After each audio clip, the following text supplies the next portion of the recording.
திருப்பரங்குன்றம் மலை விவகாரத்துல முதலமைச்சர் மு.க. ஸ்டாலின் அவருக்கு மத்திய அரசு அவங்க குடுத்த அந்த கெடு தற்போது நிறைவடைஞ்சிருக்கு.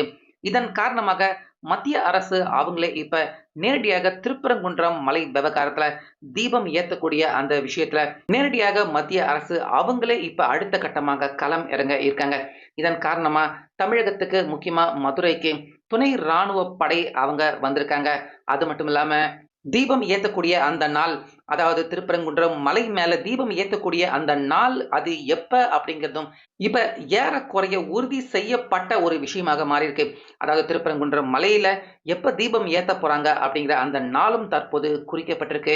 அந்த அளவுக்கு இப்ப மத்திய அரசு அவங்க நேரடியாக திருப்பரங்குன்றம் மலை மேல தீபத்தூண்ல தீபம் ஏத்தணும் அப்படிங்கிற அந்த விஷயத்துல இப்ப நேரடியாக மத்திய அரசு அவங்க தலையிட்டது மட்டும் இல்லாம தீபத்தூண்ல தீபம் ஏத்த போறதையும் இப்ப நேரடியாக மத்திய அரசு அவங்களுடைய குழு மதுரைக்கே வந்து இப்ப உறுதி பண்ணியிருக்காங்க. ஏறக்குறைய உறுதி பண்ணியிருக்காங்க.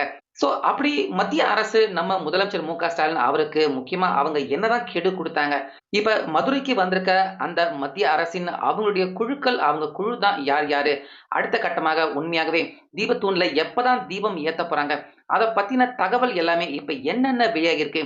முக்கியமாக இது மதுரை மக்களுக்கும், திருப்பரங்குன்றம் மக்கள் எல்லாருக்குமே ஒரு ரொம்ப பெரிய ஒரு குட் நியூஸாகவும் மாறியிருக்கு. சோ அது எல்லாமே என்னென்ன அப்படின்னு இப்ப பார்க்கலாம். அதனால வீடியோவ கடைசி வரைக்கும் ஸ்கிப் பண்ணாம பாருங்க.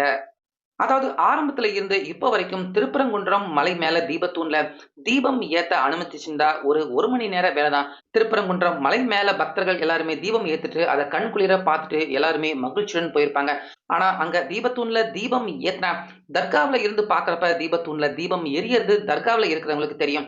அதனால அதனால முஸ்லிம்கள் அவங்களுடைய மனசை குளிர்விக்கணும் அப்படிங்கிறதுக்காகவே தமிழக அரசு தீபத்தூண்ல தீபம் ஏத்தக்கூடாது அப்படின்னு ஆரம்பத்துல இருந்தே இந்த விஷயத்துக்கு தொடர்ந்து தடை போட்டுக்கிட்டே இருந்தாங்க. இப்படி இருக்க இந்த விஷயத்துல பல வருஷமா இந்துக்கள் எல்லாருமே தோல்வி அடைஞ்சுக்கிட்டே இருக்காங்க. மௌனமாகவும் இருந்துட்டாங்க. ஆனா இந்த முறை இதை விடக்கூடாது அப்படின்னு இந்துக்கள் எல்லாருமே ஒன்று திரண்டதால இப்ப இந்த வழக்கு நீதிமன்றத்துக்கு போய் நீதிமன்றத்துல வழக்கு விசாரணையில இருக்கு. அதே போல நீதியரசர் சுவாமிநாதன் அவர் கொடுத்த அந்த தீர்ப்பையுமே நம்ம தமிழக அரசு அவங்க மதிக்கல அப்படிங்கிற அந்த மிகப்பெரிய குற்றச்சாட்டும் தற்போது உச்ச நீதிமன்ற டெல்லி நீதிமன்றத்துல அந்த வழக்குமே கூட தற்போது நிலுவையில் இருக்கு, விசாரணையில இருக்கு. இந்த சூழ்நிலையில தான் தீபத்தூண்ல தீபம் ஏத்தணும் அப்படின்னு பூர்ணச்சந்திரன் அவருடைய அந்த இன்னுயிரையே தியாகம் பண்ணியிருந்தாரு. சோ இந்த விஷயம் எந்த அளவுக்கு ஒரு சீரியஸான விஷயமாக இருக்கு. தமிழகத்துல இருக்கிற மக்கள், இந்து மக்கள், முக்கியமாக முருக பக்தர்கள் அவங்க எல்லாருக்குமே இந்த விஷயம் எவ்வளவு பெரிய ஒரு வலிய குடுத்திருக்கு. திமுக அரசு எந்த அளவுக்கு அவங்க கொடூரமான முகத்தை இந்த விஷயத்துல அவங்க காட்டிக்கிட்டு இருக்காங்க அப்படின்னு பூர்ணச்சந்திரன் அவருடைய அந்த இன்னுயிரை தியாகம் பண்ண இந்த தருணம் தற்போது டெல்லி தலைமை அவங்களுக்கு வரைக்கும் ரொம்ப பெரிய அளவுல இந்த விஷயத்தின் அந்த சீரியஸ்னஸ புரிய வச்சிருந்திருக்கு பூர்ணச்சந்திரன் அவருடைய அந்த தியாகத்தால. ஆனாலுமே திமுக அரசு அவங்க அதோட அடங்கல. இன்னுமே இந்துக்கள் அவங்கள புண்படுத்தும் விதமாக முஸ்லிம்கள் அவங்களுக்கு மட்டுமே போன வாரத்துல தான் சந்தனக்கூடு அப்படிங்கிற அந்த கொண்டாட்டம் நிகழ்வு அவங்களுக்கு மட்டும் அனுமதி கொடுத்தாங்க. ஆனா இந்துக்கள் அவங்க யாரையுமே மலைக்கு மேல போக விடாம தடுத்தது மட்டும் இல்லாம இந்து முன்னணி, பாஜக இப்படி நிறைய பேரை கைது பண்ணியிருந்தாங்க. சோ இந்த 2 விஷயமும் டெல்லி தலைமை அவங்கள ரொம்ப பெரிய அளவுல கோவப்படுத்தியிருக்கு. அதாவது தொடர்ந்து இந்துக்கள் எல்லார் மேலயுமே இப்படி அராஜக செயல தமிழக அரசு அவங்க ஏற்படுத்தியிருக்காங்க. ஒரு பூர்ணச்சந்திரன் அப்படிங்கிற நபர் அவரும் இன்னொரு தியாகம் பண்ணியிருக்காரு. ஆனாலுமே திமுக அரசு இந்துக்கள புண்படுத்துறாங்க அப்படின்னு நேரடியாக மத்திய அரசு நேரடியாக தீபத்தூண்ல தீபம் ஏத்தக்கூடிய இந்த விஷயத்துல அவங்க தலையிட ஆரம்பிச்சிருக்காங்க. அதாவது தமிழக அரசு அவங்க இந்த விஷயத்தை எடுத்து நடத்தலைன்னா டெல்லியில இருந்து துணை ராணுவ படை அவங்க வந்து அவங்களுடைய ஆதரவோட தீபத்தூண்ல தீபம் ஏத்துவோம் அப்படின்னு கடந்த வாரத்திலேயே அமித்ஷா அவருடைய தரப்பு ஒரு நேரடியான பகிரங்கமான எச்சரிக்கை ஒண்ணு தமிழக அரசுக்கு கொடுக்கப்பட்டிருந்தது. ஆனாலுமே இதுவரைக்கும் எந்த ஒரு நடவடிக்கையுமே எடுக்கப்படல. புத்தாண்டுக்குள்ள இந்த பதில் தெரியணும் அப்படிங்கிற மாதிரி மத்திய அரசு அவங்க சொல்லியிருந்தாலுமே கூட எந்த ஒரு நடவடிக்கையுமே இதுவரைக்குமே எடுக்காம தான் இருக்காங்க தமிழக அரசு. இந்த பரபரப்பான சூழ்நிலையில தான் நேத்து, அதாவது 31ஆம் தேதி, டிசம்பர் 31ஆம் தேதி மத்திய கல்வி அமைச்சர் தர்மேந்திர பிரதான் அவரு மதுரைக்கு வந்திருக்காரு. மதுரைக்கு வந்தது மட்டும் இல்லாம அங்க முருகர் கோயிலுக்கு போயிருக்காரு. அதே போல திருப்பரங்குன்றம் மலைய பத்தியும் அங்க இருக்கிற பாஜக குழுவினர்கள், அதே போல அவருடைய டீம் எல்லார்கிட்டயுமே விசாரிச்சிருக்காரு. திருப்பரங்குன்றம் மலை மேல தீபத்தூண்ல தீபம் ஏத்தக்கூடிய இந்த விஷயம் எந்த அளவுல இருக்கு அப்படிங்கிறத விசாரிச்சிருக்காரு மத்திய கல்வி அமைச்சர் தர்மேந்திர பிரதான். அப்போ பேசின அவரு என்னென்ன விஷயங்கள அப்படி சொல்லியிருக்காரு பார்த்தீங்கன்னா, அதாவது கடவுள் இல்ல அப்படிங்கிற கொள்கையோட கட்சியை நடத்திக்கிட்டு இருக்கவங்க தான் திமுக. அப்படி இருக்கப்ப கடவுள் விஷயத்துல இப்படி தீபத்தூண்ல தீபம் ஏத்தக்கூடிய அந்த புனிதமான ஒரு விஷயத்துல தலையிடுறதுக்கான அந்த அருகதையே திமுக கட்சி அவங்களுக்கு கிடையாது அப்படின்னு இந்த மிகப்பெரிய குற்றச்சாட்டை திமுக அரசு ஸ்டாலின் 2 பேர் மேலேயுமே அவரு பதிவு பண்ணியிருக்காரு. மேலும் பூர்ணச்சந்திரன் அப்படிங்கிற ஒரு நபர் அவர் இப்ப இந்த விஷயத்துல அவருடைய உயிரை மாச்சிக்கிட்டது. தற்போது இந்த விஷயம் மிகப்பெரிய ஒரு சீரியஸ் விஷயமாக மாறியிருக்கு. அது மட்டும் இல்லாம தமிழக அரசு நீதிபதி அவங்க சொன்ன அந்த ஆர்டர் ஒபே பண்ணல. கலெக்டர், அதே போல டிஜிபி போலீசார்கள் இப்படி எல்லாருமே அரசு அவங்களுடைய பேச்சு தான் கேட்டு நடந்துகிட்டு இருக்காங்க. ஆனா நீதிபதி அவருடைய அந்த ஆர்டர், அவருடைய அந்த தீர்ப்பை கலெக்டரோ டிஜிபியோ யாருமே கேட்கல. இது தமிழகத்துல எந்த அளவுக்கு சட்ட ஒழுங்கு கெட்டு கிடக்கு, சீர்குலைஞ்சிருக்கு அப்படிங்கிறத ஊர்ஜிதப்படுத்தக்கூடிய விஷயமாக இருக்கு அப்படிங்கிறத தர்மேந்திர பிரதான் அவரு சொல்லியிருக்காரு. அப்புறம் ஃபைனலா அவர் சொன்ன விஷயம் தான் ஒட்டுமொத்த திமுகவினர்கள் ஸ்டாலின் வரைக்கும் அவங்க எல்லாருக்குமே ரொம்ப பெரிய அதிர்ச்சிய கண்டிப்பாக குடுத்திருக்கும். அதாவது திருப்பரங்குன்றம் மலை விவகாரத்துல ஆரம்பத்துல இருந்து இப்ப வரைக்கும் என்னென்ன நடந்துகிட்டு இருக்கு அப்படிங்கிறத ரொம்ப தெள்ளத் தெளிவாக, உன்னிப்பாக மத்திய அரசு நாங்க பார்த்துக்கிட்டு தான் இருக்கோம். இங்க ஹிந்துக்களுக்கு எதிரா என்னென்ன மோசமான செயல்ல திமுக அரசு அவங்க ஈடுபட்டுக்கிட்டு இருக்காங்க அப்படிங்கிறத கம்ப்ளீட்டாக மத்திய அரசு நாங்க மேல இருந்து கவனிச்சுக்கிட்டு தான் இருக்கோம் அப்படின்னு அவரு குறிப்பிட்டிருக்காரு. அது மட்டும் இல்லாம கடைசியா அவர் சொன்ன விஷயம் தான் ரொம்ப ரொம்ப மிகப்பெரிய ஹைலைட். அதாவது நிச்சயமாக தேர்தலுக்கு முன்னாடி ஒரு மிகப்பெரிய நல்ல முடிவு எட்டப்படும்.